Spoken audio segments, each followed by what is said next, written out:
Hello, my dear friends. Welcome to my channel. Don't forget to like, share, subscribe, and press the bell icon.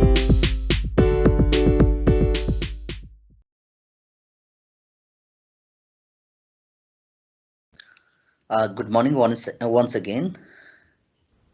अब चाहिँ हामी डिस्कसनतिर लागौँ. हामीसँग 50+ स्टुडेन्ट्सहरू join गरिसकेको छ.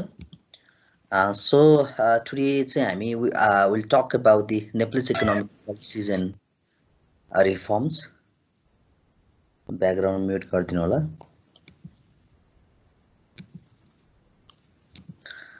Okay, यो सेगमेन्टमा चाहिँ हामीले as I mentioned before हैन हामीले जस्तो इन्डस्ट्रियल पोलिसीजको हाइलाइटहरू गर्नेछौँ.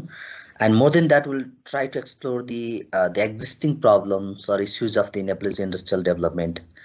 अब पोलिसीको हिसाबले चाहिँ हामी यस्तो इन्डस्ट्रियल पोलिसीको मेजर प्रोभिजनहरू के छ and how it has given the priority to develop the industrial sectors. यसको कन्सेप्ट भयो र अब्जेक्टिभ्सका कुराहरू हामी हेर्छौँ. यसका सर्टेन प्रोभिजन्सहरू हाइलाइट गर्ने कामहरू चाहिँ गर्छौँ यसमा चाहिँ. एन्ड सिमिलरली सेकेन्ड कन्टेन्टमा चाहिँ हामीले इन्डस्ट्री के अरे ट्रेड पोलिसीमा हामी certain trade in commerce policy भनेर सर्टेन यसका कन्सेप्चुअल फ्रेमवर्कहरू हेर्छौँ. एन्ड सिमिलरली चाहिँ हामीले के गर्छौँ यसको अब्जेक्टिभ्सहरूमा चाहिँ हाइलाइट गर्छौँ र अरू फर्दर कुराहरू हामीसँग एभाइलेबल भएका इन्फर्मेसन्सहरू सेयरिङ गर्ने चेष्टा गर्नेछौँ यो कन्टेन्टमा पनि. अर्को चाहिँ टुरिज्म पोलिसी भनेर हामीले डिस्कसन गर्छौँ. त्यसका पनि अब्जेक्टिभ्सका कुराहरू हेर्छौँ र यसका मेजर फिचर्सहरू के छ भन्ने कुराहरू यो सेगमेन्टमा चाहिँ हामी डिस्कसन गर्छौँ. र मोर देन द्याट त्यस पछाडि चाहिँ हामीले समयले साथ दिएसम्म चाहिँ जस्तो करेन्ट मोनिटरी पोलिसी भनेर मोनिटरी पोलिसीका चाहिँ जस्तो विशेष गरेर मोनिटरी पोलिसी 2020 का मेजर प्रोभिजन्सहरू यसले चाहिँ सेटअप गरेका प्रायोरिटिजका कुराहरू त्यहाँनिर हामी हेर्छौँ. र मोर इम्पोर्टेन्टली चाहिँ will look at the economic policy reforms हैन पोलिसी रिफर्म्सका कुराहरूमा थोरै डिस्कस गर्नेछौँ. र emerging business environment in Nepal भनेर यो सेगमेन्टमा चाहिँ हामी डिस्कसन गर्नेछौँ मेनली चाहिँ. First of all will talk about the industrial policy 2010. जस्तो इन्डस्ट्रियल पोलिसी जुन इन्डस्ट्रियल जस्तो औद्योगिक नीति 2010 भित्र रहेका प्रोभिजन्सका कुराहरू के छन् भन्ने कुराहरू हामी बेसिकली हेर्छौँ. त्यसमा चाहिँ अझ यो जस्तो इन्डस्ट्रियल पोलिसीको मात्र कुरा नभइकन मोर चाहिँ हामीले इन्डस्ट्रियल सेक्टर्सका प्रब्लम्सहरू अघि हामीले भने जस्तै एन्ड मोर प्रोस्पेक्ट्सका कुराहरू हुन सक्छन्, प्रोबेबिलिटिजका कुराहरू भयो फर्दर डेभलपमेन्टको, त्यो पनि हामी सकेसम्म हाइलाइट गर्ने कोसिस गर्नेछौँ. अलिकति यसको ब्याकग्राउन्डहरू पनि हामी एक्सप्लोर गर्ने कोसिसहरू चाहिँ इन्डस्ट्रियल पोलिसी अथवा industrial kind of the sector पोलिसीको डिस्कसन गर्दाखेरि त्यो कुराहरू चाहिँ हामीले जोड्नेछौँ. सायद मेरो स्लाइडहरू देखिराख्नु भयो होला, भोइस क्लियर भइरहेको होला जस्तो लाग्छ. यदि भएन भने यहाँले मलाई ब्याक साइडबाट चाहिँ बोलेर सपोर्ट गर्नु होला. सो इन्डस्ट्रियल पोलिसी 2010 मा हामी डिस्प्ले गरिरहेको छौँ. त्यसमा हामी मुभ हुनुभन्दा अगाडि चाहिँ बेसिक कुराहरू हामी फर्केर हेरौँ. जस्तो नेपालको इन्डस्ट्रियल प्र्याक्टिसेसका कुराहरू, यसको काइन्ड अफ यो चाहिँ स्टार्टिङका कुराहरू के कस्तो थियो भन्ने कुराहरू. सो अफकोर्स हामीले इभन हुन्छ नि जस्तो इकोनोमिक डेभलपमेन्टका कुराहरू द्याट वाज इनिसिएटेड होइन even from the Rana regime, Rana कालबाट पनि त्यो खालको प्रयासहरू चाहिँ भएको थियो. मोर देन 100 इयर्सभन्दा अगाडि पनि हाम्रो केही लेभलका चाहिँ थियो. बट यसमा चाहिँ के थियो भन्दाखेरि त्यसमा चाहिँ काही सिस्टमेटिक तरिकाले त्यो खालको डेभलपमेन्टका प्रोसेसहरू थिएनन्. अब यसमा चाहिँ जस्तो सुरुका जस्तो हाम्रो चाहिँ योभन्दा अगाडिको ब्याकग्राउन्डमा हेर्ने हो चाहिँ 1919 पछाडि मात्र हामीले के जस्तो 1990s को दशक पछाडि मात्र एउटा इन्करेजिङ हुन्छ नि लिबरल इकोनोमिक पोलिसीहरूले चाहिँ इन्डस्ट्रियल डेभलपमेन्टको लागि अझ बढी चाहिँ सपोर्ट गरेको जस्तो हिस्टोरिकल ब्याकग्राउन्डहरू देखिन्छ. यद्यपि हामी इन्डस्ट्रियल पोलिसीमा डिस्कसन गर्दैछौँ, तर इन्डस्ट्रियल पोलिसीमा डिस्कसन गर्नु पूर्व चाहिँ हामीले यो थोरै ब्याकग्राउन्डको कुराहरू चाहिँ यसो खोतल्ने कोसिस गरौँ भन्ने मात्रै हो. र सो मोर देन द्याट हामीले के भन्न सकिन्छ, of course we do see the lots of हुन्छ नि challenging conditions even in the past. जस्तो 1996 को चाहिँ जस्तो माओसको एउटा चाहिँ द मुभमेन्ट थियो, त्यसले चाहिँ क्राइसिसहरू चाहिँ ल्याएको थियो. यसले चाहिँ जस्तो इभन सोसाइटीमा इभन इन्डस्ट्रियल डेभलपमेन्टमा चाहिँ प्रब्लम्सहरू ल्याएको थियो.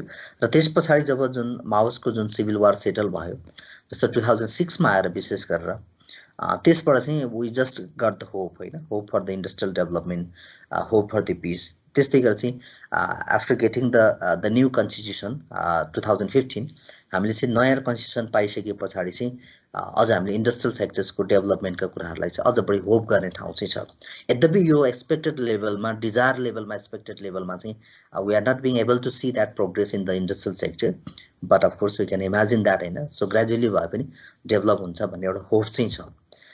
जस्तो हामीले हेर्ने हो भने चाहिँ जस्तो लास्ट 5 जस्तो फिस्कल इयर्सकै एउटा चाहिँ समहाउ एउटा सिनारियो हेर्ने हो भने इन्डस्ट्रियल सेक्टर्सको जस्तो कन्ट्रिब्युसन जिडिपीमा हेर्ने हो भने अराउन्ड 5.5% होइन, अलमोस्ट 5-6% चाहिँ कन्ट्रिब्युसनहरू देखिन्छन्।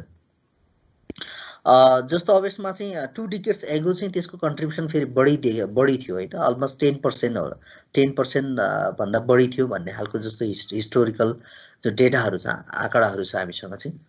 भनेको हामीसँग चाहिँ के छ, काइन्ड अफ त्यो फ्लक्चुएसन छ, डिटोरियोरेसन छ यसमा चाहिँ इन्डस्ट्रियल सेक्टर्सको जुन द मुभमेन्टहरू, यसको सस्टेनेबिलिटीका कुराहरूमा स्टिल हामीसँग चाहिँ के छ, बिग काइन्ड अफ त्यो प्रब्लम्सहरू छ।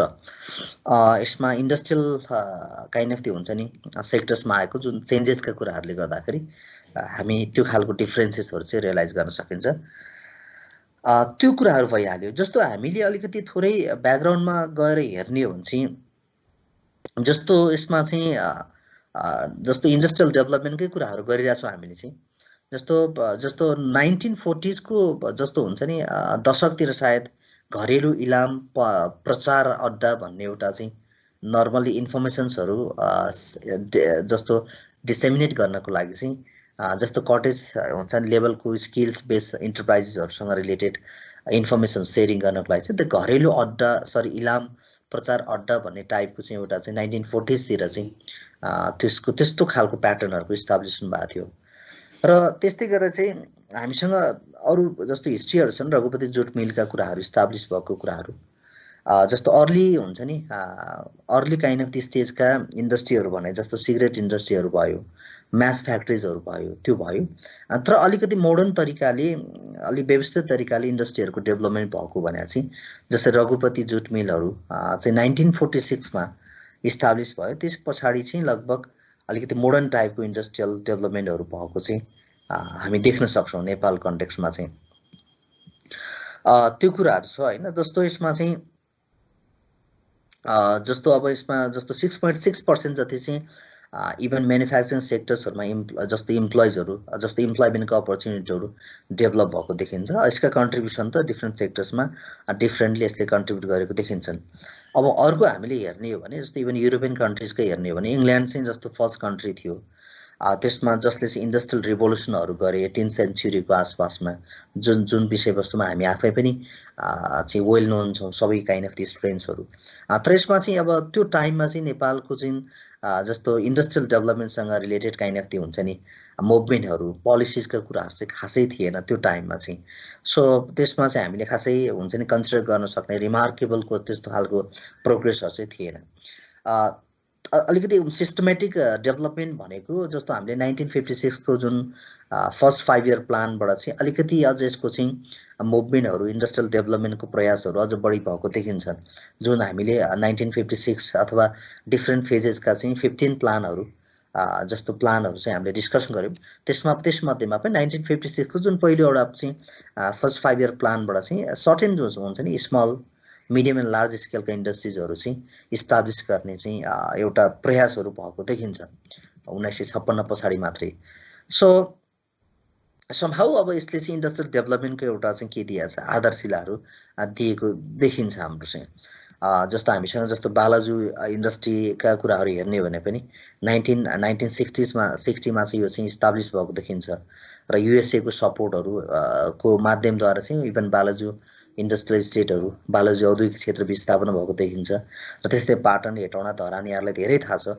र बुटवलका पनि भयो जस्तो 1976 मा चाहिँ बुटवलको जुन इन्डस्ट्रियल स्टेटहरू इस्टाब्लिस भएको थियो त्यो चाहिँ नेपालकै फन्डमा भएको थियो। इभन भक्तपुरको जुन इन्डस्ट्रियल स्टेट पनि जर्मनीको फन्डमा चाहिँ इस्टाब्लिस भएको थियो। इभन जुन वीरेन्द्रनगरको जुन 1981 मा इस्टाब्लिस भएको इन्डस्ट्रियल जुन जोन छ, इन्डस्ट्रियल स्टेट छ, त्यसको पनि नेदरल्यान्डले फन्डिङ गरेर चाहिँ त्यस्तो खालको इन्डस्ट्रियल सेक्टर्सहरूको इस्टाब्लिसमेन्ट भएको सो हिस्ट्रीहरू देखिन्छ। तर हामीले फन्ड इन्भेस्टमेन्टको कुराहरू आफ्नो ठाउँमा छ, तर हामीले चाहिँ भन्न खोजेको त इन्डस्ट्रियल इस्टाब्लिसमेन्टको अथवा डेभलपमेन्टको प्रयासहरू नेपालमा कसरी भएछन् भन्ने एउटा ब्याकग्राउन्डलाई मात्र हामीले खोतल्न खोजेको। जस्तो हामीले जस्तो डिफ्रेन्ट फेजेसहरूमा आएको इन्डस्ट्रियल पोलिसीको पनि, यद्यपि हामी किन मेजर डिस्कसन त हामी इन्डस्ट्रियल पोलिसीमा छौँ, सो द्याट्स वाइ जस्तो भेरियस हुन्छ नि फेजेसमा आएका जस्तो अमेन्डेड टाइपका इन्डस्ट्रियल पोलिसीहरू हामीसँग छन्। जस्तो इन्डस्ट्रियल पोलिसी 1960मा पनि एउटा इन्डस्ट्रियल पोलिसीको चाहिँ पोलिसी चाहिँ इस्टाब्लिस भएको थियो, लन्च भएको थियो, जसले चाहिँ इन्डस्ट्रीहरूलाई इस्टाब्लिस गर्ने कुराहरू, जस्तो रिमोट एरियामा इन्डस्ट्रीहरू स्थापना गर्नको लागि चाहिँ सहज बनाउने कुरामा चाहिँ यसको मेजर पोलिसीको फोकस थियो। र एउटा चाहिँ हुन्छ नि कस्टम ड्युटिजहरूको उसमा पनि यसको अलिकति चाहिँ ट्याक्स होलिडे टाइपका त्यस्ता खालका पोलिसीहरू चाहिँ इभन 1960को इन्डस्ट्रियल पोलिसीमा पनि थियो। जस्तो अब यसमा जस्तो त्योभन्दा पछाडिको इन्डस्ट्रियल पोलिसी 1974मा आएर चाहिँ जस्तो हुन्छ नि प्रोटेक्सनिस्ट टाइपको स्ट्राटेजीहरू अथवा चाहिँ स्मल इन्डस्ट्रिजहरूलाई डेभलप गर्ने जस्तो यसको पोलिसीहरू चाहिँ त्यो इन्डस्ट्रियल पोलिसी 1974को इन्डस्ट्रियल पोलिसीमा पाइन्छ। यद्यपि हामी आजको डिस्कसनमा चाहिँ हामी इन्डस्ट्रियल पोलिसी 2010को डिस्कसन गर्छौँ, तर यस हामीलाई रिलेभेन्ट चाहिँ के हुन्छ भन्दाखेरि योभन्दा प्रिभियस इन्डस्ट्रियल पोलिसीहरूले के कुरालाई प्रायोरिटी दिएको थियो त भन्ने कुराहरू चाहिँ हामीलाई अलिकति फिगर आउट गर्न चाहिँ सजिलो हुन्छ। र त्यस्तै गरेर चाहिँ इन्डस्ट्रियल पोलिसी चाहिँ अर्को इन्डस्ट्रियल पोलिसी जस्तो 1981 तिर आएर चाहिँ के देख्यो भन्दाखेरि जस्तो प्रोडक्टिभिटी ओरिएन्टेड टाइपको भेन्चर्सहरू इस्टाब्लिस गर्नको लागि चाहिँ फाइनेन्सियल इन्सेन्टिभ्सहरू प्रोभाइड गर्ने होइन, अथवा त्यस्तो खालको फाइनेन्सियल सपोर्टहरू एसिस्टेन्सहरू प्रोभाइड गर्ने भन्ने खालको प्रायोरिटी अथवा फोकस थियो भने, र त्यस्तै गरेर चाहिँ जस्तो इन्डस्ट्रियल पोलिसी 1981कै प्रायोरिटीमा चाहिँ फरेन इन्भेस्टमेन्टहरूलाई चाहिँ अट्र्याक्ट गर्नुपर्छ है भन्ने खालको मेजर कन्सन्ट्रेसन चाहिँ त्यहाँनिर थियो। It means it has given the huge priority to the FDI, foreign direct इन्भेस्टमेन्टलाई चाहिँ यसले प्रायोरिटी दिएको देखिन्छ। अगेन हामीले चाहिँ हुन्छ नि it has given the priority to the हुन्छ नि एक्सपोर्ट प्रमोसन। जस्तो एक्सपोर्ट प्रमोसनको लागि पनि इभन 1981को इन्डस्ट्रियल पोलिसीले चाहिँ प्राथमिकता दिएको देखिन्छ। र इन्डस्ट्रियल पोलिसी अर्को 1987मा लन्च भएको एउटा चाहिँ इन्डस्ट्रियल पोलिसीले चाहिँ प्राइभेट सेक्टर्सलाई बढीभन्दा बढी फ्लोरिस गराउने, प्रमोट गर्ने भन्ने कुराहरू यसको मेजर फोकस देखिन्छ भने इन्डस्ट्रियल डेभलपमेन्टको लागि पनि फर्दर सपोर्टहरू गर्ने भन्ने यसको चाहिँ मेजर के त प्राथमिकताहरू देखिन्छन्।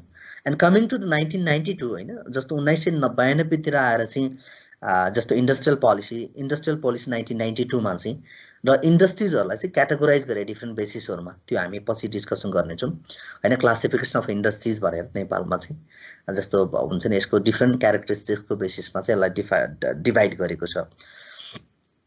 एन्ड मोर फोकस हुन्छ नि industrial policy 1992 gave the more priority to the cottage and small scale industries होइन, त्यो बेलामा पनि त्यस्तो खालको प्राथमिकताहरू थियो।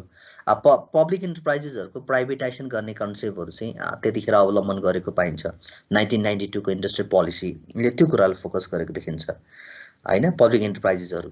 र त्यस्तै गरेर कम्पिटिटिभनेसहरू बढाउनको लागि चाहिँ प्राइभेट इन्डस्ट्रिजहरूको बिचमा चाहिँ कस्ट रिडक्सनहरू गर्ने, प्रोडक्सन कस्टहरू मिनिमाइज गर्ने कुरामा यसको त्यो जुन इन्डस्ट्रियल पोलिसी 1992को चाहिँ अलिकति बढी फोकसहरू देखिन्छन्। र हामी आज चाहिँ विशेष गरेर डिस्कसन गर्ने भनेको इन्डस्ट्रियल पोलिसी 2010को डिस्कसन गर्छौँ, जसमा यसको प्रायोरिटी हेर्ने हो भने हामीले कम्पेरिजन गऱ्यौँ जस्तो पास्टको जस्तो इभन अहिलेको, र जस्तो डेभलपमेन्ट अफ हुन्छ नि क्वालिटी इन्फ्रास्ट्रक्चर अथवा इन्भाइरोमेन्ट फ्रेन्डली न्यू टेक्नोलोजीहरू एडप्ट गर्ने पोलिसीहरू चाहिँ इन्डस्ट्रियल पोलिसी 2010को रहेको देखिन्छ। जोइन्ट इफोर्ट्स अफ हुन्छ नि public sectors even private sectors even cooperative sectors भनेको यसले चाहिँ 3वटा मेजर काइन्ड अफ दि कम्पोनेन्ट्सलाई चाहिँ जोइन्टली अगाडि बढाउने भन्ने छ भनेको cooperation among the public sectors होइन, private sectors and the cooperative sectors भनेर इन्डस्ट्रियल पोलिसी 2010को प्रायोरिटी चाहिँ त्यहाँनिर देखिन्छ हामीले चाहिँ। अर्को चाहिँ जस्तो हामीले चाहिँ एक्सपोर्ट काइन्ड अफ पोटेन्सियल प्रडक्ट्सहरूलाई चाहिँ अलिकति बढी जोड दिने भन्ने यसको फोकस रहेको छ। इभन यसमा चाहिँ एक्सपोर्ट ओरिएन्टेड हुने भन्ने कुरा छ। अब जस्तो गभर्मेन्टको अथवा चाहिँ इन्डस्ट्रियल सेक्टर्सहरू क्यापेसिटी डेभलप गर्ने, गुड गभर्नेन्सका कुरालाई चाहिँ फलो गर्ने अथवा त्यसलाई मेन्टेन गर्ने भन्ने कुरा छ। जस्तो इभन हामीले चाहिँ इन्डस्ट्रियल अथवा चाहिँ ट्रेड अथवा चाहिँ ट्रान्जिट पोलिसीहरूसँग चाहिँ यसलाई चाहिँ के त इन्टिग्रेट गर्दै जाने म्याचिङ गराउँदै जाने भन्ने यसको प्रायोरिटीहरू छ र इभन एग्रिकल्चर सेक्टर्सको डेभलपमेन्टलाई पनि यसले चाहिँ स्किप गरेको छैन it has given the priority to the agriculture development अथवा भन्छ नि एग्रिकल्चर सेक्टर्सको डेभलपमेन्टको लागि अथवा फरेस्ट सेक्टर्सको लागि पनि यसको चाहिँ प्रायोरिटी छ अफकोर्स यसको चाहिँ इम्प्लोइमेन्ट हुन्छ नि इम्प्लोइमेन्ट अपर्च्युनिटीहरू जेनेरेट गर्ने र पर क्यापिटा इन्कमहरू इन्क्रिज गराउने भन्ने कुरा छ र इकोनोमिक जोनहरू चाहिँ स्पेसली हुन्छ नि इकोनोमिक जोन्सहरूको चाहिँ प्रमोट गर्ने भन्ने कुरा चाहिँ इभन यो पोलिसीको मेजर काइन्ड अफ दि हुन्छ नि प्रायोरिटी छ अर्को चाहिँ नो वर्क नो पेका कन्सेप्टहरू छन् अब यद्यपि यो कुराहरू चाहिँ जस्तो अब डिफ्रेन्ट काइन्ड अफ रिजन्सले इन्डस्ट्रियल काइन्ड अफ इन्डस्ट्रीमा चाहिँ इन्डस्ट्री र काइन्ड अफ दि एउटा चाहिँ लेबर बिचको रिलेसनसिपहरूलाई एकदमै कन्ड्युसिभ होइन कन्जिनियल बनाउनको लागि पनि त्यस्तो खालको नो पेको कन्सेप्टहरू एडप्ट गरेको पाइन्छ त्यो खालको कुराहरू चाहिँ छ अब यद्यपि हामीले चाहिँ अब being the least develop country होइन लाइक नेपाल अब वी डु फेस द हुन्छ न्युमेरस च्यालेन्जेस इन द हुन्छ नि ट्रेड सेक्टर अथवा इन्डस्ट्रियल सेक्टर्स त्यो कुराहरू चाहिँ छ तर यद्यपि हामीले चाहिँ export oriented kind of the पर्फर्मेन्सहरूमा चाहिँ अझै चुकिरहेको अवस्थाहरू छ र त्यसमा हामीले इभन भेरियस गभर्मेन्ट्सहरू जस्तो 1990 पछाडिको गभर्मेन्टहरूको फर्मेसन भएको हिस्ट्रीलाई हेर्ने हो भने पनि so they have given the हुन्छ नि priority to the industrial sector तर हामीले डिजायर लेभलमा एक्सपेक्टेड लेभलमा त्यो खालको डेभलपमेन्टहरू चाहिँ गर्न सकेको अवस्थाहरू चाहिँ पक्कै पनि छैन त्यो चाहिँ एउटा चाहिँ रियालिटी हो अब हामीले जस्तो 2010 को यो पोलिसीलाई चाहिँ डिस्कसन गर्नतिर जाउँ हामी इन्डस्ट्रियल पोलिसी किनकि हाम्रो जस्तो डिस्कसनको मेजर टपिक्स भनेको नै यो हो सो यसमा चाहिँ हामीले जस्तो मेजर फोकस गर्ने भनेको इन्डस्ट्रियल पोलिसी 2010 मा no industrialisation in the expected pace भनेको डिजायर लेभलमा त इन्डस्ट्रियल डेभलपमेन्टहरू भएको छैन that is bitter reality we have to accept that reality होइन so increase connectivity with the हुन्छ नि वर्क मार्केट हेज एक्सपान्डेड होइन सर्टन लेभलको कनेक्टिभिटीको कुराहरू नेटवर्कको कुराहरू चाहिँ बढेको छ त्यो चाहिँ एउटा रियालिटी नै हो एन्ड अर्को चाहिँ जस्तो नेपालको कन्टेक्स्टमा चाहिँ in order to make the exploitation अथवा of the resources in a proper way to make the export of the हुन्छ नि to make the too much export to the foreign countries अब यसमा चाहिँ जस्तो चाहिँ प्रोडक्टिभिटीका कुराहरू we need to develop that productivity होइन अथवा we have to enhance the productivity अब यसमा प्रोफेसनल एक्सपर्टिजका कुराहरू चाहिँ डेभलप गर्नुपर्ने चाहिँ इन्हान्स गर्नुपर्छ because we are compelled to compete with the foreign companies होइन मल्टिनेसनल कम्पनीजहरूसँग चाहिँ कम्पिट गर्नुपर्ने छ so that's why it is not possible to हुन्छ नि to compete with the foreign companies if the capacity is not developed त्यो कुरा चाहिँ पोसिबल छैन हामीले हेर्न सकिन्छ इभन ग्लोबलाइजेसनको इम्प्याक्ट हेर्ने हो भने पनि इभन डोमेस्टिक कम्पनीजहरू अथवा डोमेस्टिक इन्डस्ट्रीहरू चाहिँ they are under the suffering उनीहरू आफै क्राइसिसमा हुन्छन् why because of limited capacity होइन लिमिटेड काइन्ड अफ त्यो हुन्छ नि टेक्नोलोजिकल युज हुनसक्छ लिमिटेड स्ट्रेन्थ भयो उसको चाहिँ काइन्ड अफ दि आफ्नो इन्भेस्टमेन्टकै कुराहरू भयो भेरी लो भयो कम्पेयर टु द फरेन अथवा multinational company that's why to make sustaining हुन्छ नि सर्भाइभल अफ द्याट फर्म कुनै पनि फर्मको इन्डस्ट्रीको सर्भाइभल गराउनको लागि चाहिँ त्यो चाहिँ क्यापासिटी बिल्डअप गर्ने बाहेक त्यो चाहिँ अरू पोसिबिलिटिजहरू चाहिँ छैन अब क्वालिटी प्रडक्ट्सहरू भयो होइन इभन कमर्सियल ट्रान्जेक्सनहरूमा चाहिँ ट्रान्सपेरेन्सीका कुराहरू भयो त्यो कुरा मेन्टेन गर्न चाहिँ आवश्यक छ अब मार्केट ट्रेन्ड्सहरूलाई पनि हामीले ग्रेजुअली फ्रिक्वेन्टली त्यसलाई एनालाइसिस गरिराख्नुपर्ने कुराहरू त अभियसली त्यो छँदैछ र यो पोलिसीले फोकस गरेका कुराहरूमा हामी थोरै हाइलाइट गर्छौँ यो पोलिसीले चाहिँ विशेष गरेर चाहिँ जति पनि च्यालेन्जेसहरू छ अघि हामीले भने जस्तै मेबी ग्लोबलाइजेसन अथवा चाहिँ काइन्ड अफ हुन्छ नि ग्लोबल मार्केटले क्रिएट गरेको जति पनि प्रब्लम्सहरू छ त्योसँग चाहिँ कोप अप गर्ने टाइप्सको चाहिँ अथवा त्यो प्रब्लम्सहरू इस्युजहरू जति रेज भएको छ इमर्ज भएको छ त्यसलाई एड्रेस गर्ने इन्टेन्सनले चाहिँ यो खालको जस्तो इन्डस्ट्रियल पोलिसीहरू लन्च भएको देखिन्छ सो त्यसो भएको हुनाले बढी चाहिँ अब सर्भिस सेक्टर्सको रोलहरू बढी चाहिँ यहाँ चाहिँ एड्रेस गर्ने भन्ने कुरा छ यसमा चाहिँ प्राइभेट सेक्टर्सहरूलाई चाहिँ फिजिकल इन्फ्रास्ट्रक्चर अथवा ह्युमन रिसोर्स डेभलपमेन्टमा इन्भल्भ गराउने भन्ने खालको यसको चाहिँ मेजर प्रायोरिटीहरू पनि रहेको छ यसको प्राथमिकताको हिसाबले हेर्ने भने अर्को चाहिँ यसको चाहिँ माइक्रो इन्टरप्राइजेसहरू जस्तो कटेज इन्डस्ट्रीहरू होइन स्मल एन्ड कटेज इन्डस्ट्रीहरू भयो र वुमेन एन्टरप्रेन्योर्सहरु पनि यसले डेभलप गर्ने भन्ने चाहिँ यसको के देखिन्छ main kind of the concentration देखिन्छ इन्डस्ट्रियल पोलिसी 2010 ले यो खालको एरियाजहरुमा चाहिँ प्रायोरिटी दिएको हामी स्टेट देख्न सकिन्छ यसको भिजन हेरौं यसको भिजन जस्तो इन्डस्ट्रियल पोलिसी 2010 को मेजर भिजनमा चाहिँ टु मेक रिमार्केबल के the contribution in the national economy हैन कसरी भन्दाखेरि यसले चाहिँ सस्टेनेबल र kind of the broad based industrial डेभलपमेन्टहरुलाई चाहिँ इफेक्टिभ वेमा अथवा कोअर्डिनेटेड वेमा कोल्याबोरेटिभ वेमा चाहिँ अगाडि बढाउँदै के गर्ने रिमार्केबल कन्ट्रिब्युसनहरु गर्ने भनेको छ तपाईको अनम्युट भइराछ अनजी जीको म्युट गर्नु होला के बोल्न लाग्नु भएको छ बोल्नु होला okay thank you so much and coming back to the discussion of course we are talking about the vision of the industrial policy 2010 यसले चाहिँ रिमार्केबल कन्ट्रिब्युसनहरु नेशनल इकोनोमीमा गराउने through the sustainable the broad based industrial development in an effective coordinated and collaborative partnership of the public हैन private and cooperative sectors thereby to support the poverty alleviation यी कुरालाई चाहिँ support गर्नको लागि poverty एलिभेसनलाई support गर्ने even चाहिँ त making the कोल्याबोरेसन with हुन्छ नि प्राइभेट सेक्टर्स यसरी चाहिँ kind of the remarkable contribution गर्ने भन्ने कुरा छ उल्लेख्य मात्रामा योगदान पुर्याउने जस्तो राष्ट्रको एउटा चाहिँ आर्थिक क्षेत्रलाई भन्ने कुरा चाहिँ यसको भिजनमा छ अब मेजर अब्जेक्टिभ्सहरुमा हेरौं जस्तो एक्सपोर्ट हुन्छ नि जस्तो इन्डस्ट्रियल प्रोडक्ट्सहरु चाहिँ एक्सपोर्ट गर्ने भन्ने कुरा छ यसमा चाहिँ to increase the export of industrial products भनेको छ along with the growth in national के त इन्कम अथवा इम्प्लोयमेन्टको कुराहरुलाई विकास गर्ने हैन यसमा चाहिँ रोजगारीको कुराहरु सृजना गर्ने त्यसरी चाहिँ के गर्ने भने यसले चाहिँ एक्सपोर्टलाई इन्क्रिज गर्ने भन्ने यसको मेजर अब्जेक्टिभ रहेको छ अब यसमा चाहिँ जस्तो त्यस्तै गरेर चाहिँ क्षेत्रीय ब्यालेन्सका कुरा रिजनल ब्यालेन्सका कुरालाई मेन्टेन गर्ने र रिजनल डेभलपमेन्टका कुरालाई पनि यसले चाहिँ इन्क्रिज गर्ने भन्ने कुरा छ त्यसमा चाहिँ लोकल रिसोर्सेसहरु युटिलाइज गर्ने र मटेरियल्सहरु इभन स्किल्सहरु भयो डिफरेन्ट स्रोत र साधनहरुको चाहिँ उपयोग गर्दै यसले चाहिँ जस्तो इन्डस्ट्रियल सेक्टर्सको कन्ट्रिब्युसन चाहिँ रिजनल ब्यालेन्सलाई मेन्टेन गर्नको लागि र रिजनल डेभलपमेन्टलाई मेन्टेन गर्नको लागि चाहिँ युजफुल बनाउने भन्ने कुरा यसको मेन अब्जेक्टिभमा छ सो यसमा चाहिँ के भनेको छ अर्को अब्जेक्टिभमा चाहिँ टु इस्टाब्लिश इन्डस्ट्रियल एन्टरप्रेन्योरशिप हैन as a sustainable and reliable sector by utilizing the latest technology in investment friendly production process भनेको छ यसरी चाहिँ के गर्ने इन्डस्ट्रियल एन्टरप्रेन्योरशिपहरु चाहिँ डेभलप गर्ने भन्ने अथवा स्थापना गर्ने भन्ने यसको मेन अब्जेक्टिभहरु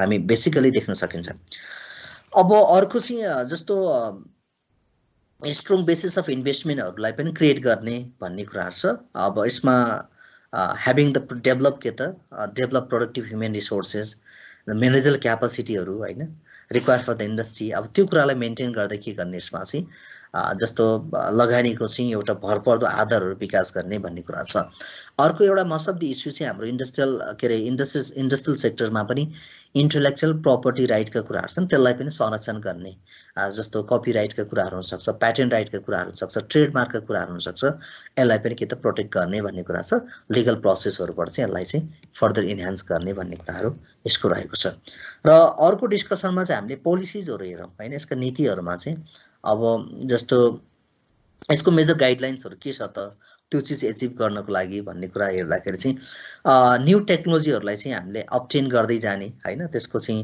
एडप्ट गर्दै जाने अवलम्बन गर्दै जाने नयाँ नयाँ प्रविधिहरु र अर्को कुरा चाहिँ यो इन्डस्ट्रियल पोलिसीको मेजर कुरा चाहिँ नो वर्क के रे follow no pay for the no work principle भनेको छ हैन यो चाहिँ एकदमै अहिले पछिल्लो चरणमा एकदमै हुन्छ नि बर्निङ अथवा इश्यू भएको छ की पोइन्ट भएको छ यसमा चाहिँ नो वर्क नो पे का कन्सेप्टहरु चाहिँ र एक्सपोर्ट ओरिएन्टेड इन्डस्ट्रीजहरुलाई चाहिँ एडिशनल सपोर्टहरु प्रोवाइड गर्ने भन्ने यसको चाहिँ पोलिसीजहरु छ through that process they are trying to develop the industrial sectors हैन त्यसलाई इन्डस्ट्रियल सेक्टरलाई प्रमोट गर्ने एउटा मेकानिजमको रूपमा चाहिँ यसले त्यसरी लिएको छ अब अर्को चाहिँ फर्दर भनेको इन्डस्ट्रियल सेक्टर्सलाई डेफिनेटली प्रमोट गर्ने नै यसको उद्देश्य भनेको चाहिँ त्यस्तै गरे चाहिँ यस्तो कम्पेरेटिभ एडभान्टेजहरु फाइन्ड आउट गर्ने हैन कुन एरियामा चाहिँ हामीले तुलनात्मक एउटा लाभहरु लिन सकिन्छ हैन यसमा कम्पेरेटिभ थ्योरीजका कुराहरु यहाँले डिल गर्नु भयो होला इन्टरनेशनल बिजनेसमा पनि in the same way of course it gives the focus on the comparative advantages भनेको हामीले चाहिँ तुलनात्मक एउटा लाभ लिन सक्ने एरियाजहरु आइडेन्टिफाई गर्ने and utilising the same area to maximise the level of the benefit so त्यसो भएको हुनाले जस्तो यसमा चाहिँ technical financial assistance to the industries भनेको छ। सो इन्डस्ट्रीहरूको लागि चाहिँ नर्मल्ली इन्भाइरोमेन्ट फ्रेन्डली अथवा इनर्जी सेभिङ टेक्नोलोजीहरू युज गर्नको लागि चाहिँ टेक्नोलोजीहरू के अरे टेक्निकल अथवा फाइनेन्सियल सपोर्टहरू चाहिँ गभर्मेन्टले चाहिँ अथवा क्रिएट गरिदिने प्रोभाइड गर्ने भन्ने कुराहरू छ। त्यस्तो खालको सपोर्ट्सहरू एक्सटेन्ड गर्ने भन्ने पोलिसी चाहिँ 2010 को इन्डस्ट्रियल पोलिसीमा छ। र अर्को चाहिँ जस्तो ग्रिन इन्डस्ट्रिजका कन्सेप्टहरू छन् भनेको इन्भाइरोमेन्ट फ्रेन्डली इन्डस्ट्रीहरू डेभलप गर्ने भन्ने कुरा छ।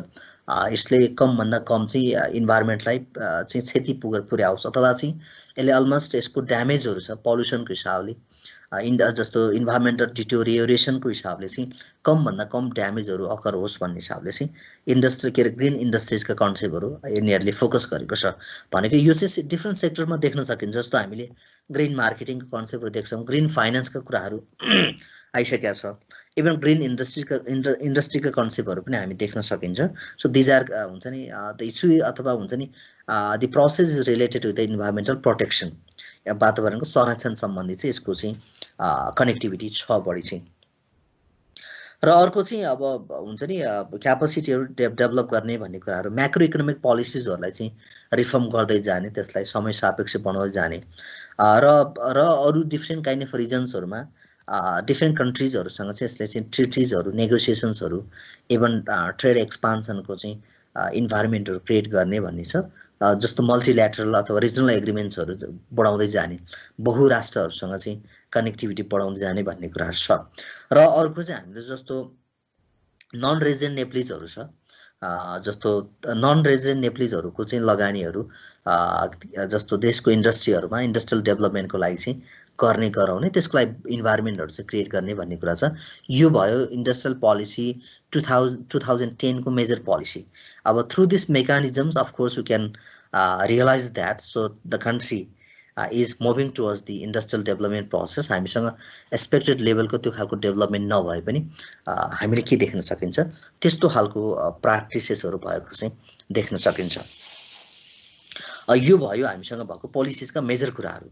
अर्को फर्दर चाहिँ main problems of industrial development in Nepal भनेर हामी देख्न सकिन्छ। र यसको प्रब्लम्सहरूमा पनि अब भेरियस प्रब्लम्सहरू छन्, not only in the industrial sectors होइन, even in other sectors of the हुन्छ नि business we do see a number of the challenges होइन। हामीसँग चाहिँ यति धेरै च्यालेन्जेसहरू छ, तैपनि यसमा चाहिँ हामीले त्यसलाई कोप अप गर्ने मेकानिजमहरू हामीसँग एकदमै रेयर छ। र प्रब्लम्सकै कुरा हामीले त्यहाँ गिभन पोइन्टहरू त हामी डिस्कसन गरिहाल्छौँ। नर्मली अरू काहीँ फर्दर कुरालाई प्रब्लम्सलाई चाहिँ इस्युजहरूलाई हामीले फोकस गर्ने हो भने चाहिँ जस्तो फिजिकल अथवा सोसल इन्फ्रास्ट्रक्चरहरूकै ल्याकिङ छ इन्डस्ट्रियल सेक्टर्सको डेभलपमेन्टको लागि चाहिँ। सो त्यसो भएको हुनाले इभन हामीसँग चाहिँ रोड ट्रान्सपोर्टेसनका कुराहरू, इभन इन्फ्रास्ट्रक्चरका कुराहरू, इनर्जीका कुराहरूमा, इभन कम्युनिकेसन सेक्टरमा अफकोर्स अब केही डेभलपमेन्ट भए पनि अझै पनि कम्युनिकेसन सेक्टरसँग चाहिँ रिलेटेड प्रब्लम्सहरू छ। इरिगेसनका कुराहरू भयो होइन, इभन काइन्ड अफ दि जस्तो एजुकेसन हेल्थका कुराहरू, स्यानिटेसनसँग रिलेटेड कुराहरूमा चाहिँ स्टिल हुन्छ नि we are staying far behind from the access. त्यो खालको सुविधाहरूबाट चाहिँ हामी धेरै टाढा छौँ। भनेको अब इन्डस्ट्रीको डेभलपमेन्टको लागि डेफिनेटली इन्फ्रास्ट्रक्चरहरू चाहिँ हामीसँग पर्याप्त मात्रामा आवश्यक पर्छ। त्यो इन्फ्रास्ट्रक्चरहरू चाहिँ हामीसँग स्थापना हुन सकेको अवस्थाहरू चाहिँ छैन। अर्को प्रब्लमको रूपमा हेर्ने हो भने चाहिँ जस्तो कर्पोरेट कल्चरहरू अथवा चाहिँ इन्स्टिट्युसनहरू नै ल्याकिङ छ हामीसँग चाहिँ, त्यो खालको प्रब्लम्सहरू पनि छ। अर्को चाहिँ पोलिटिकल स्टेबिलिटी अथवा इभन विल पावरहरू चाहिँ निकै कम छ हामीसँग चाहिँ। अब पोलिटिकल स्टेबिलिटीमा त हामीले सेभरल डिस्कसनहरू गरिरहेछौँ, अझै गर्दैछौँ। त्यो चाहिँ पोलिटिकल स्टेबिलिटी र अथवा इनस्टेबिलिटी र पोलिसी इनस्टेबिलिटीको मेन रिजनले गर्दाखेरि चाहिँ इन्डस्ट्रियल सेक्टर्सहरू डेभलप हुन नसकेको हामीसँग बिटर रियालिटीहरू त छ।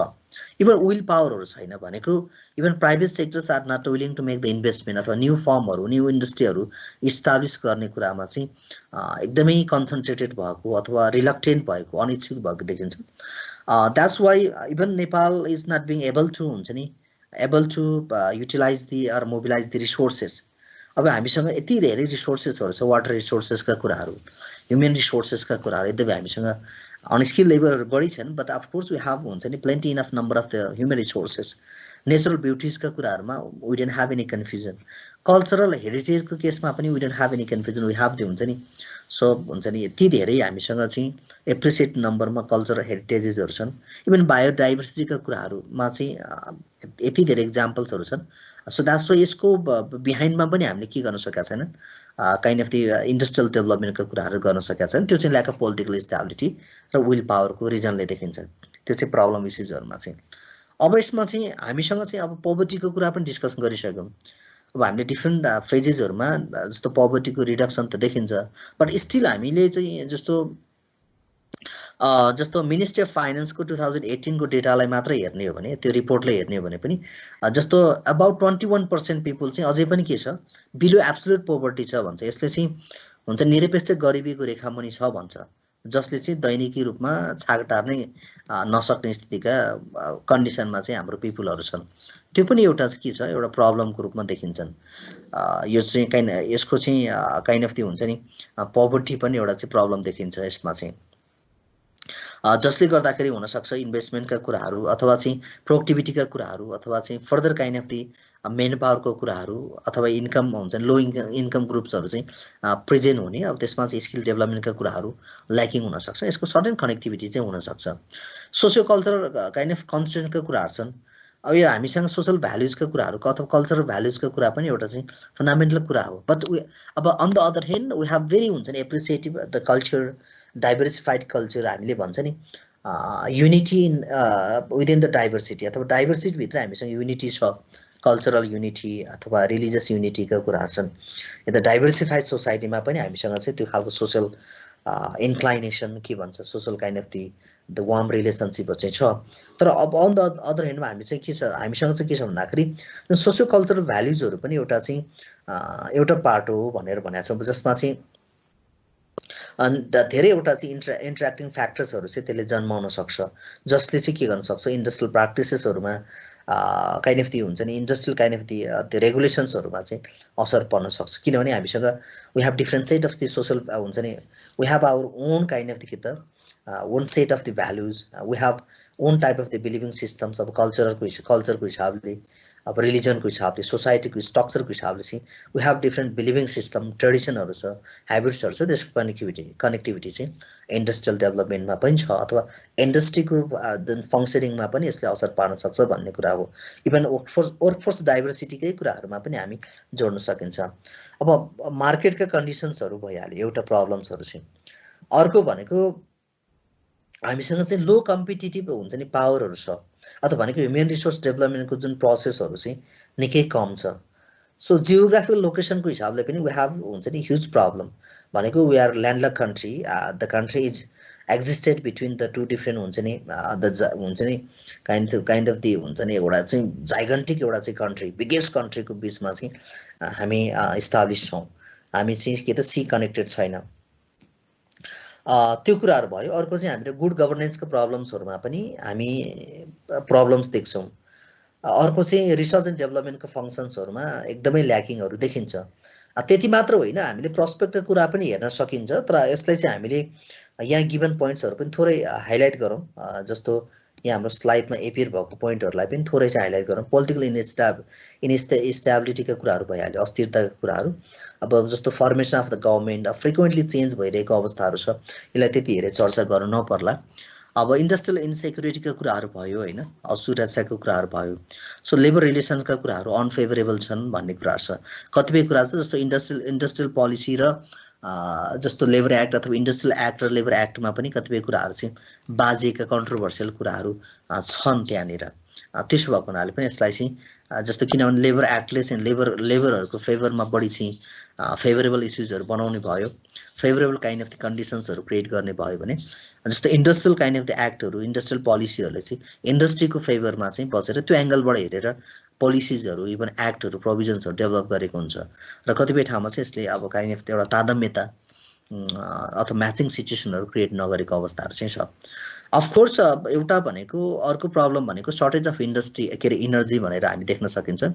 अब सर्टेज अफ इनर्जीको केसमा चाहिँ समहाउ टिल नाउ होइन we have we have seen the हुन्छ नि the sufficient supply to the household हुन्छ नि consumption to the kind of other areas of the industry and त्यो चाहिँ देखिन्छ बट अहिलेसम्मको सिनारी हेर्ने हो भने इफ आइ एम नट रङ सायद यसमा 1500 मेगावाट अथवा प्लस भन्दा बढी चाहिँ यसको डिमान्ड छ 1000 भन्दा समथिङ यसमा आसपासमा चाहिँ यसको चाहिँ सप्लाईहरु छ भनेको still there is the big deviation or gap between the demand and supply तर यसमा 455-56 मेगावाटको जस्तो काइन्ड अफ द जस्तो इनर्जीहरु हैन हाइड्रो इलेक्ट्रिसिटीहरु जस्तो हाइड्रो पावरको इनर्जीहरु चाहिँ सायद अब 2020-2022 सम्म पनि हाम्रो कनेक्सन हुँदैछ अब त्यो लगभग निकै कामहरु अगाडि बढिसकेका छ सो कमिङ डेजमा अथवा इभन गभर्नमेन्टले अथवा चाहिँ गभर्नमेन्टको काइन्ड अफ दि डिफरेन्ट बडिजहरुले अर्गनाइजेसनहरुले पनि जस्तो इलेक्ट्रिसिटी कन्जम्सनको लागि चाहिँ इन्करेज गरिरहेको अवस्थाहरु चाहिँ छ तैपनि हामीसँग स्टिल जस्तो हामीले सायद पहिला पनि हामी डिस्कसन गर्यो होला शेयरिङ गर्यो होला अब इन्डस्ट्री सेक्टर्समा चाहिँ अब 35 to 40% मात्र चाहिँ कन्जम्सन छ इनर्जीहरुको भने हाउसहोल्डमा चाहिँ जस मोर प्रोपोर्सनको इनर्जीहरु चाहिँ हाम्रो के देखिन्छ कन्ज्युम गरेको देखिन्छ त्यो डेटाहरु हामी पछि डिस्कस गरौँला किन यो च्याप्टरमा यो इनर्जीसँग रिलेटेड च्याप्टर नै छ त्यसमा चाहिँ एक्ज्याक्ट डेटाहरु हामी फिगर आउट गरौँला भनेको जस्तो हाउसहोल्ड सेक्टर्समा चाहिँ बढी के त कन्ज्युम्सन देखिन्छ compare to the industrial sectors भनेको ठ्याक्क अपोजिट छ इन्डस्ट्रियल इन्फ्रास्ट्रक्चर निकै ल्याकिङ छ भेरी विक छ भने हामीले चाहिँ transportation communication other types of the हुन्छ नि दि मिन्स अफ दि अथवा हुन सक्छ इरिगेसनका कुराहरू several things are required to अब इन्डस्ट्रीको डेभलपमेन्ट भन्ने कुरा चाहिँ त्यो चाहिँ अब ड्रामेटिकल्ली हुने भन्ने कुरा हैन इट रिक्वायर्स हुन्छ नि इन्फ्रास्ट्रक्चर पूर्वाधारहरूको विकास बिना चाहिँ त्यो सम्भव छैन त्यो प्रब्लम्सहरु पनि हामीसँग छ इभन अर्को त हामीले अब सेभरल डिस्कसनहरु गरिसक्यौं ह्युमन रिसोर्सेसहरुको मा पनि कम्पिटेन्ट ह्युमन रिसोर्सहरु छ जस्तो विदेशमा जाने फरेन इम्प्लोयमेन्टको लागि जाने ह्युमन रिसोर्सेसहरुको हाम्रो प्याटर्न हेर्ने बेलामा पनि more proportion of the human रिसोर्सेसहरु चाहिँ के थियो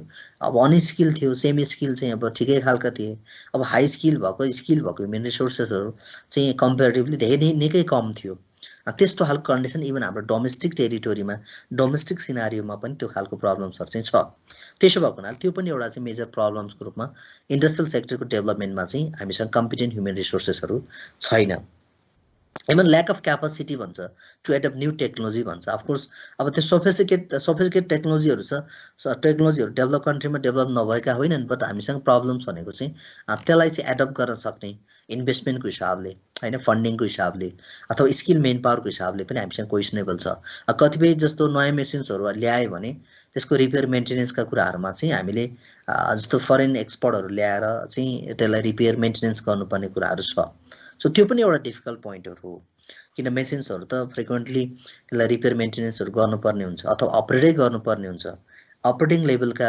एक्सपर्टहरु छैन टेक्निकल्ली साउन्ड पिपलहरु हामीसँग ल्याकिङ छन् सो लो प्रोडक्टिभिटीका कुरा चाहिँ उत्पादकत्व पनि निकै कम छ जस्तो चाहिँ एक्सपोर्टेबल आइटम्सहरुमा डाइभर्सिफिकेसन कम छ विविधीकरणको चाहिँ हामीसँग खासै भएको छैन हामीले जस्तो मस्टली चाहिँ त्यो कार्पेटहरु ह्यान्डिक्राफ्ट प्रोडक्ट्सहरु चाहिँ सप्लाई गरेका छौं त्यो सर्टेन लेभलको एक्सपोर्टहरु छ तर त्यो भन्दा बढी हामीले त्यति धेरै डाइभर्सिफाई गर्न सकेको छैन that is one more bitter reality of the industrial sector of the Nepal and so similarly we have the weak supply management systems हैन हामीसँग चाहिँ इभन सप्लाई चेनका कुराहरु चाहिँ that is not properly done त्यो खालको प्रोबेबिलिटी अथवा त्यो खालको सिनेरियो चाहिँ नेपालमा छ अब these are the problems and prospects of problems of the industrial sectors in Nepal but we don't merely look at the problems or issues of the industrial sector of the Nepal but on the other hand so there are the shining or glorious part of the industrial development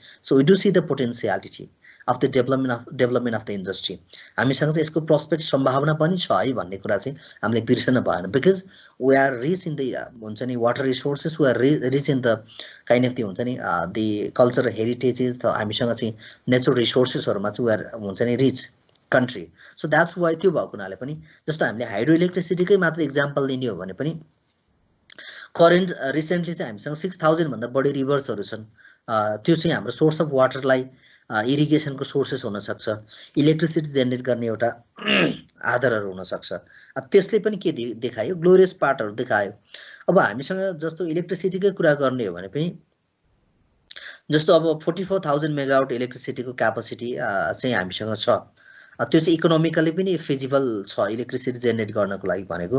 यदि हामीले विद्युतलाई मात्र जलविद्युतलाई मात्र प्राथमिकता दियो भने पनि हामीसँग चाहिँ इन्डस्ट्रियल डेभलपमेन्टका कुराहरूमा ठुलो आशा देख्न सकिन्छ। टुरिज्म सेक्टरको त्यति नै सम्भावना छ। फरेस्ट हब्सका कुराहरूमा भयो, जस्तो हामीले हेर्ने हो भने यहाँहरूले नेचरल रिसोर्सेसका डेटाहरू पनि हेर्नु भएको छ। जस्तो फरेस्ट रिसोर्सेसले मात्र कभर गरेको जस्तो नेपालको ल्यान्डहरूमा मध्येमा पनि 40.4%, अलमोस्ट 40% चाहिँ 41% ल्यान्डहरू चाहिँ के देखिन्छ, फरेस्ट रिसोर्सेसहरूले कभर गरेको देखिन्छ, हैन, ह्युज एरियाहरू चाहिँ। त्यसले गर्दा हर्ब्सहरू भयो, फरेस्ट रिसोर्सेसहरू, नेचरल रिसोर्सेसहरू एभाइलेबल हुन्छन्। अब कन्जर्भेसन एरियाले मात्र कभर गरेको चाहिँ 23.4% जति चाहिँ कभर गरेको छ। मिनिस्ट्री अफ फाइनेन्सको एउटा 2018 को रिपोर्टलाई हामीले हेर्ने हो भने पनि। र हामीसँग अघि हामीले भने जस्तै जस्तो अब टिमुरहरू भन्ने, यार्सा गुम्बाहरू भयो, अब त्यो निमहरू भन्ने, त हर्रो बर्रो भन्ने, त्यो धेरै काइन्ड अफ त्यो हर्ब्सहरू छन्। त्यसको एभाइलेबिलिटी चाहिँ फरेस्ट रिसोर्सेसहरूमा छ। अब एग्रो प्रोसेसिङका कुराहरू भयो, हैन, यसका पनि कन्ट्रिब्युसन त हामीसँग ठुलै छ। एग्रो बेस्ड काइन्ड अफ इन्डस्ट्रीका कुराहरू पनि, त्यसलाई पनि फ्लोरिस गराउन सक्ने कुराहरू छ। अर्को इन्फर्मेसन टेक्नोलोजीका कुराहरू भयो, ई कमर्स, टेली एजुकेसनका कुराहरू, टेलिमेडिसिनका कुराहरू, हैन, ई ट्रेडका कुराहरू भयो, ई गभर्नेन्सका कुराहरू भयो, त्यो प्रोभाबिलिटीहरू पनि छन्। ह्युमन रिसोर्स डेभलपमेन्टका कुराहरू पनि हामीसँग ग्रेजुअली जस्तो भोकेसनल ट्रेनिङहरू भइराखेको छ। जस्तो हामीसँग चाहिँ यो एसियन कन्ट्रिजहरूमा चाहिँ डिफ्रेन्ट खालको स्किल डेभलपमेन्टका प्रोग्राम्सहरू अगाडि बढिरहेको अवस्थाहरू चाहिँ छ। अब त्यसले चाहिँ के देखाउने भयो भने प्रोस्पेक्टहरू देखाइरहेछन्। That means, of course, we can come to the conclusion that we don't merely see the problems. यो प्रब्लम्सहरू मात्र होइन, हामीसँग प्रोस्पेक्टहरू पनि छ है इन्डस्ट्रियल सेक्टरको डेभलपमेन्टको लागि भन्ने कुरा चाहिँ कन्क्लुड गर्न सक्यो। And next point of our discussion is trade अथवा कमर्स पोलिसी भनेको छ 2015 को ट्रेड अथवा कमर्स पोलिसी 2015। यसले पनि के गरेको छ, of course it has replace the earlier trade policy. विगतमा भएको ट्रेड पोलिसीहरूलाई चाहिँ रिप्लेस गरेको देखिन्छ। अफकोर्स यसले चाहिँ ट्रेड सेक्टर्सको डेभलपमेन्टको लागि यसको कन्ट्रिब्युसन छ। अब ओपन एन्ड मार्केट कि त ओरिएन्टेड ट्रेड पोलिसीहरू यसले चाहिँ लास्ट 2 डिकेड्सबाट चाहिँ एडप्ट गर्दै आएको छ। लगभग विगतको 2 दशकदेखि चाहिँ यसले चाहिँ हुन्छ नि, यसको पनि यसले चाहिँ यसको लक्ष्य भनेको चाहिँ जस्तो पोजिटिभ इम्प्याक्ट्सहरू, हैन, रिसोर्स मोबिलाइजेसनमा, इकोनोमिक डेभलपमेन्टमा, पोभर्टी एलिभेसनमा चाहिँ कन्ट्रिब्युट गर्ने यसको पनि के छ, मेन उद्देश्य रहेको छ, जुन चाहिँ हामीले इन्डस्ट्रियल पोलिसीमा देखेकै केही फिचर्सहरू छ, तर यसको सेक्टर चाहिँ फरक भयो। त्यो कुराहरू चाहिँ छ। यसको पनि फर्दर कुरा हेरौँ। लङ टर्म भिजन भनेर चाहिँ इकोनोमिक प्रोस्पेरिटी गेन गर्ने नै हो यसको पनि। जस्तो कमर्स सेक्टर्सहरूलाई इन्क्रिज गरेर नेसनल इकोनोमीमा फर्दर कन्ट्रिब्युसनहरू चाहिँ जेनेरेट गरेर, त्यस्तै गरेर चाहिँ एक्सपोर्ट प्रमोसन गरेर जस्तो विदेशी जस्तो फरेन कन्ट्रिजहरूमा चाहिँ निर्यातहरूलाई बढाएर चाहिँ के गर्ने, इकोनोमिक डेभलपमेन्ट गर्ने भन्ने कुरा छ। यसको लक्ष्यमा पनि के छ भन्दाखेरि र समावेशी र सस्टेनेबल इकोनोमिक ग्रोथहरूलाई बढावा दिने भन्ने यसको चाहिँ मुख्य लक्ष्य रहेको छ। त्यसले चाहिँ विशेष गरेर निर्यातलाई, एक्सपोर्टलाई प्रमोट गर्दै भन्ने कुरा छ। And moving to the objectives, हैन, just looking at the objectives, of course this trade or commerce policy tries to enhance the supply related capacity, हैन। Similarly, it tries to reduce the trade deficit, हामीसँग जुन व्यापार घाटाहरू छन् त्यसलाई minimise गर्ने भन्ने कुरा छ। हाउ भन्दाखेरि by increasing the volume of the export to the foreign countries, and similarly it tries to हुन्छ नि increase the access of the goods and services, intellectual propertyहरूको कुराहरू भयो, ग्लोबल मार्केटमा यसलाई इन्हान्स गरेर अगाडि बढाउने भन्ने छ। And so coming to the strategy, यसका चाहिँ रणनीतिहरू के छन् त, to make achieving that the objectives, हैन, त्यो अब्जेक्टिभलाई गेन गर्ने, प्राप्त गर्ने पोलिसिजहरूमा चाहिँ, रणनीतिहरूमा चाहिँ, so of course government is trying to play the vital role to make the better coordination, होइन, अथवा चाहिँ बेटर कोअर्डिनेसन गर्ने अथवा चाहिँ फेसिलिटेटरको रूपमा चाहिँ रोल प्ले गर्ने, एज अ रेगुलेटरको रूपमा चाहिँ भनेको government is trying to play the vital role in making the better coordination or to play the role as the facilitator, त्यस्तै रेगुलेटरको रूपमा चाहिँ रोलहरू प्ले गर्ने भन्ने छ। एन्ड कम्पिटेटिभ क्यापासिटी डेभलप गर्ने, ट्रेड डेफिसिटहरूलाई चाहिँ ग्रेजुअली के त यसले चाहिँ मिनिमाइज गर्दै जाने, एन्ड कम्पिटेटिभ क्यापासिटीहरू चाहिँ इन्हान्स गर्ने to make the expansion of the trade capacity, र similarly expand market and enhance trade capacity भनेको छ। यसरी चाहिँ बाई हुन्छ नि मल्टिल्याटरल अथवा रिजनल बायोलेटरल मेकानिजम्सहरू छ, ट्रेड डिप्लोमेसीहरू, ट्रेड काइन्ड अफ दि नेगोसिएसन्सहरू गरेर बहुराष्ट्रहरूसँग जस्तो क्षेत्रीय रूपमा अथवा चाहिँ दुई राष्ट्रहरू अथवा दुईभन्दा बढी बहुराष्ट्रहरूमा चाहिँ डिफ्रेन्ट खालको नेगोसिएसन्सहरू गरेर चाहिँ यसले चाहिँ ट्रेड एक्सपान्सनहरू गर्ने भन्ने कुरा छ। र नेपालको प्रोडक्ट्सहरू, नेपालीज प्रोडक्ट्सहरूलाई चाहिँ ग्लोबल मार्केटमा चाहिँ एक्सेस गराउने, एभाइलेबल गराएर पनि के गर्ने, यसले फर्दर काइन्ड अफ कन्ट्रिब्युसन गर्ने भन्ने कुरा चाहिँ इभन ट्रेड पोलिसीको छ। The next policy for our discussion is tourism policy 2008। यो पनि ब्रिफली हेरौँ। समाव हामीले ओभरअल इन्डस्ट्रियल डेभलपमेन्टका कुराहरू, इन्डस्ट्रियल काइन्ड अफ अभ्यासका कुराहरू त हामीले यहाँ हाइलाइट गरिहाल्यौँ। र टुरिज्म पोलिसी 2008 को पनि मेजर प्रोभिजन्सहरू हेरौँ। Coming under this policy, of course let's look at the objectives and under its objective it aims to हुन्छ डेभलप द टुरिज्म सेक्टर्स हैन। यद्यपि हामीले अहिलेको पेन्डेमिक सिचुएसनमा त यो एकदमै के भन्छ डिस्ट्रक्सन नै भएको छ। अब यो हामीले भन्नै परेन, हामीले सर्टेन डेटाहरू सायद के पहिलाको क्लासमै केही कुराहरू चाहिँ ल्याएको थियो। अब अफ कोर्स टुरिज्म सेक्टरलाई डाइभर्सिफाई गर्ने रुरल एरियाजमा, and of course improving the के त इम्प्लोइमेन्ट अपर्च्युनिटिज, फरेन करेन्सीहरू गेन गर्ने, अर्निङहरू गर्ने, अब नेसनल इन्कमहरूलाई चाहिँ बढावा दिने र रिजनल ब्यालेन्सका कुरालाई मेन्टेन गर्ने भन्ने कुरा नै यसको मेजर अब्जेक्टिभ्सहरू रहेको छ। Again so of course it tries to improve the natural, cultural and human environments भनेको छ हैन। यसमा चाहिँ अब ओभरअलमा चाहिँ के त कल्चरल एस्पेक्ट्सहरू भयो, ह्युमन इन्भाइरोमेन्टका कुराहरू, ह्युमन एस्पेक्ट्सहरूलाई चाहिँ इम्प्रुभ गर्दै जाने भन्ने कुरा छ। And more than that, of course, to attract the tourism or to develop the tourism sectors, of course, Nepal tries to establish the good image to the in front of the global people. भनेको यसले के गर्न खोजेको छ भने good जस्तो कन्ट्रीको चाहिँ यस Nepal is very nice country भन्ने खालको इमेजहरू, इम्प्रेसनहरू चाहिँ फरेन कन्ट्रिजमा दिन खोजेको छ। बाई मेन्टेनिङ पिस हुन सक्छ, by maintaining the other types of the things, there are several processes, but somehow the country is trying to establish this type of the image and goodwill. अर्को चाहिँ के त attractive tourism अथवा tourism डेस्टिनेसनको रूपमा पनि नेपाललाई चाहिँ विकास गर्न खोजेको अवस्थाहरू चाहिँ छ। त्यसरी चाहिँ अफकोर्स यो चाहिँ बेस्ट डेस्टिनेसनको रूपमा नेपाललाई चिनाउन खोजेको छ। इभन टुरिज्म इयर 2020 अथवा त्योभन्दा अगाडि टुरिज्म इयर 2011 त्यसरी चाहिँ सेभरल टाइममा चाहिँ डिफ्रेन्ट मुभमेन्ट्सहरू, डिफ्रेन्ट प्रोग्राम्सहरू, क्याम्पेनहरू गरेको देखिन्छ। यसको एउटै मात्र उद्देश्य भनेको to maximise the number of the tourist हैन, अथवा चाहिँ भिजिटर्सहरूको नम्बर्सहरू बढाउने, एन्ड सो अल्टिमेटली टु हुन्छ डेभलप द इन्डस्ट्रियल सेक्टर्स अथवा tourism sectors of the Nepal, त्यो सेक्टरलाई डेभलप गर्ने चाहिँ यसको उद्देश्य रहेको छ। विपनाजीको अनम्युट भए जस्तो छ, केही भन्न लाग्नु भएको छ भन्नु होला, म डिस्कसन गर्दै गर्छु, हामी लास्टमा छौँ। अर्को चाहिँ diversification, growth and expansion of tourism through the following भनेको छ। अब यसमा चाहिँ विविधीकरण गर्ने, जस्तो टुरिज्म सेक्टरलाई चाहिँ विविधीकरण गर्ने, यसको फर्दर ग्रोथ गर्ने, यसलाई चाहिँ बढावा गर्ने काम चाहिँ यो फलोइङ एस्पेक्ट्सहरूबाट गर्न खोजेको छ, जुन पोइन्टहरू चाहिँ यहाँ सो गरेको छ। जस्तो कि अब हामीले चाहिँ जस्तो डाइभर्सिफिकेसन, विविधीकरण, जसरी एक्सपोर्टमा डाइभर्सिफिकेसन भने जस्तै गरेर इभन ग्रोथका कुराहरू, एक्सपान्सनका कुराहरू चाहिँ यहाँनिर डिस्कसन गरेको छ। कसरी गर्ने भन्दाखेरि जस्तो चाहिँ अब बिजनेस टुरिज्म भनेर हैन, यसमा लगानीकर्ताहरू भित्र्याएर पनि के गर्ने, यो टुरिज्म सेक्टर्सलाई चाहिँ डेभलप गर्ने। जस्तो माउन्टेनियरिङका कुराहरू भयो हैन, जस्तो माउन्टेन जस्तो एक्सपेडिसनका कुराहरू, क्लाइम्बिङका कुराहरूलाई अथवा त्योसँग रिलेटेड एक्टिभिटिजहरू बढाउने, त्योसँग रिलेटेड टुरिस्टहरू चाहिँ टुरिस्टहरूको नम्बरहरू चाहिँ म्याक्सिमाइज गर्ने, त्यसरी चाहिँ टुरिज्म सेक्टरको डाइभर्सिफिकेसन गर्ने, and making the growth or development of the tourism sectors, and that is one the way of developing the tourism industry of the Nepal. Similarly, the one more way of making the expansion of the tourism sector is trekking, right? So by adopting this type of the programs in the kind of the tourism sectors, of course the country is trying to maximize the number of the visitors, and at the same time the country is trying to enhance the capacity of the tourism sectors, income को कुराहरू generate गर्ने कुरामा पनि trekking सेक्टर्सहरुको develop गर्ने भन्ने कुरा छ।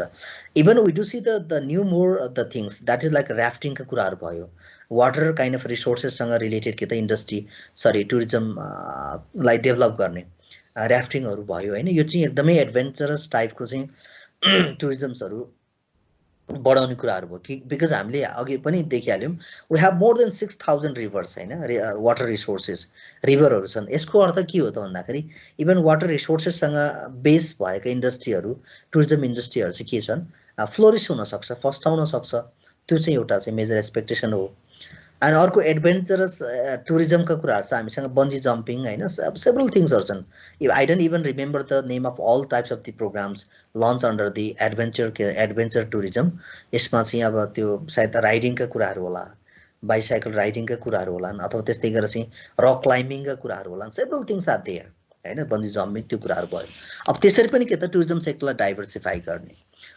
And यसलाई चाहिँ विविधीकरण गर्ने and attracting the number of the tourists होइन यो चाहिँ we are not talking mainly about the foreign tourist होइन foreigner tourist को मात्र कुरा गरिरहेको छैन इभन डोमेस्टिक काइन्ड अफ टुरिज्महरूलाई डेभलप गर्नुपर्ने आवश्यकता पनि छ त्यसको लागि चाहिँ जस्तो foreigner as well as domestic टुरिस्टहरूको भिजिटको लागि चाहिँ यो खालको इन्फ्रास्ट्रक्चरहरू यो खालको प्रोग्राम्सहरूको चाहिँ इस्टाब्लिसमेन्ट हुन आवश्यक छ जस्तो कल्चरल टुरिज्मका कुराहरू भयो कल्चरल एस्पेक्ट्सका एक्सचेन्जका कुराहरू गर्ने इभन हामीले चाहिँ होमस्टेका कुराहरूमा को कन्सेप्टहरू पछिल्लो चरणमा म्याक्सिमम देख्न सकिन्छ अब त्यो पनि के हो त इभन यो चाहिँ काइन्ड अफ टुरिज्म सेक्टरको डाइभर्सिफिकेसन हो त रिमोट एरियालाई पनि टुरिस्ट हबहरू टुरिज्मको हब बनाउने सेन्टर बनाउने हिसाबले चाहिँ त्यसरी होमस्टेका कन्सेप्टहरू अगाडि बढेको छ and that is the way of making the cultural exchange between the people of the different countries यो पनि this is the way of making the diversification of the tourism sectors है त जस्तो रिलिजियस टुरिज्मका कुराहरू हो धार्मिक जस्तो प्रवर्धनको लागि अथवा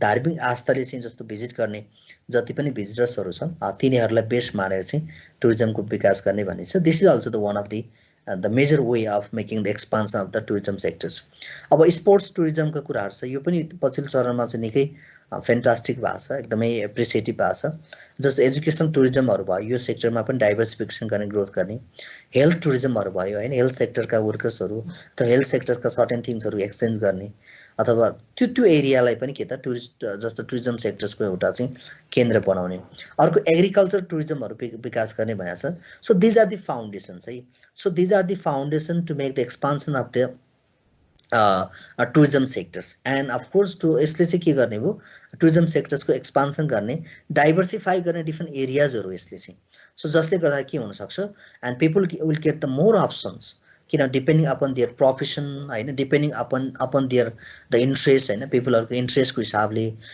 so some of the people mind हाभ the tie-up with the हुन्छ नि the religious kind of things कोही कल्चरल्ली चाहिँ एकदमै रिजिड हुनसक्छ कोही एकदमै एडभेन्चर टाइपका चाहिँ के त काइन्ड अफ दि वर्कहरू गर्न रुचाउँछन् त्यसको लागि चाहिँ अब माउन्टेनियरिङका कुराहरू भयो ट्रेकिङ ऱ्याफ्टिङका कुराहरू भयो अरू फर्दर कुराहरू चाहिँ प्रोभाइड गर्ने र त्यसरी चाहिँ अल्टिमेटली के गर्ने टुरिज्म सेक्टर्सको चाहिँ डेभलप गर्ने भन्ने कुराहरू छ अब एयर सर्भिसेसहरू पनि डेभलप गर्ने भन्ने कुरा यसको मेन कुरा नै छ similarly and it tries to हुन्छ नि it aspects the more support from the के त दि प्राइभेट सेक्टर्स त्यसो भएको हुनाले अब लिडिङ रोल चाहिँ प्राइभेट सेक्टरले खेलोस् भन्ने चाहिँ चाहन्छ टुरिज्म सेक्टर्समा टुरिज्म सेक्टरको डेभलपमेन्टमा चाहिँ and of course it focuses on the human resource development because हामीसँग चाहिँ एक्सपर्ट अथवा चाहिँ रिक्वायर पर्सनहरूको डेभलपमेन्ट के अरे रिक्वायर ह्युमन रिसोर्सेसहरूको नलेज इन्हान्स गर्नको लागि चाहिँ यसले ह्युमन रिसोर्स डेभलपमेन्टमा फोकस गरेको छ अब इन्भाइरोमेन्टल प्रोटेक्सनको कुरामा पनि अफकोर्स हामीले ग्रिन इन्डस्ट्रीको कन्सेप्टमा डिस्कसन गरेको जस्तै गरेर यसले पनि ग्रिन काइन्ड अफ टुरिज्म भनौँ हामीले चाहिँ दो द्याट इज नट हुन्छ नि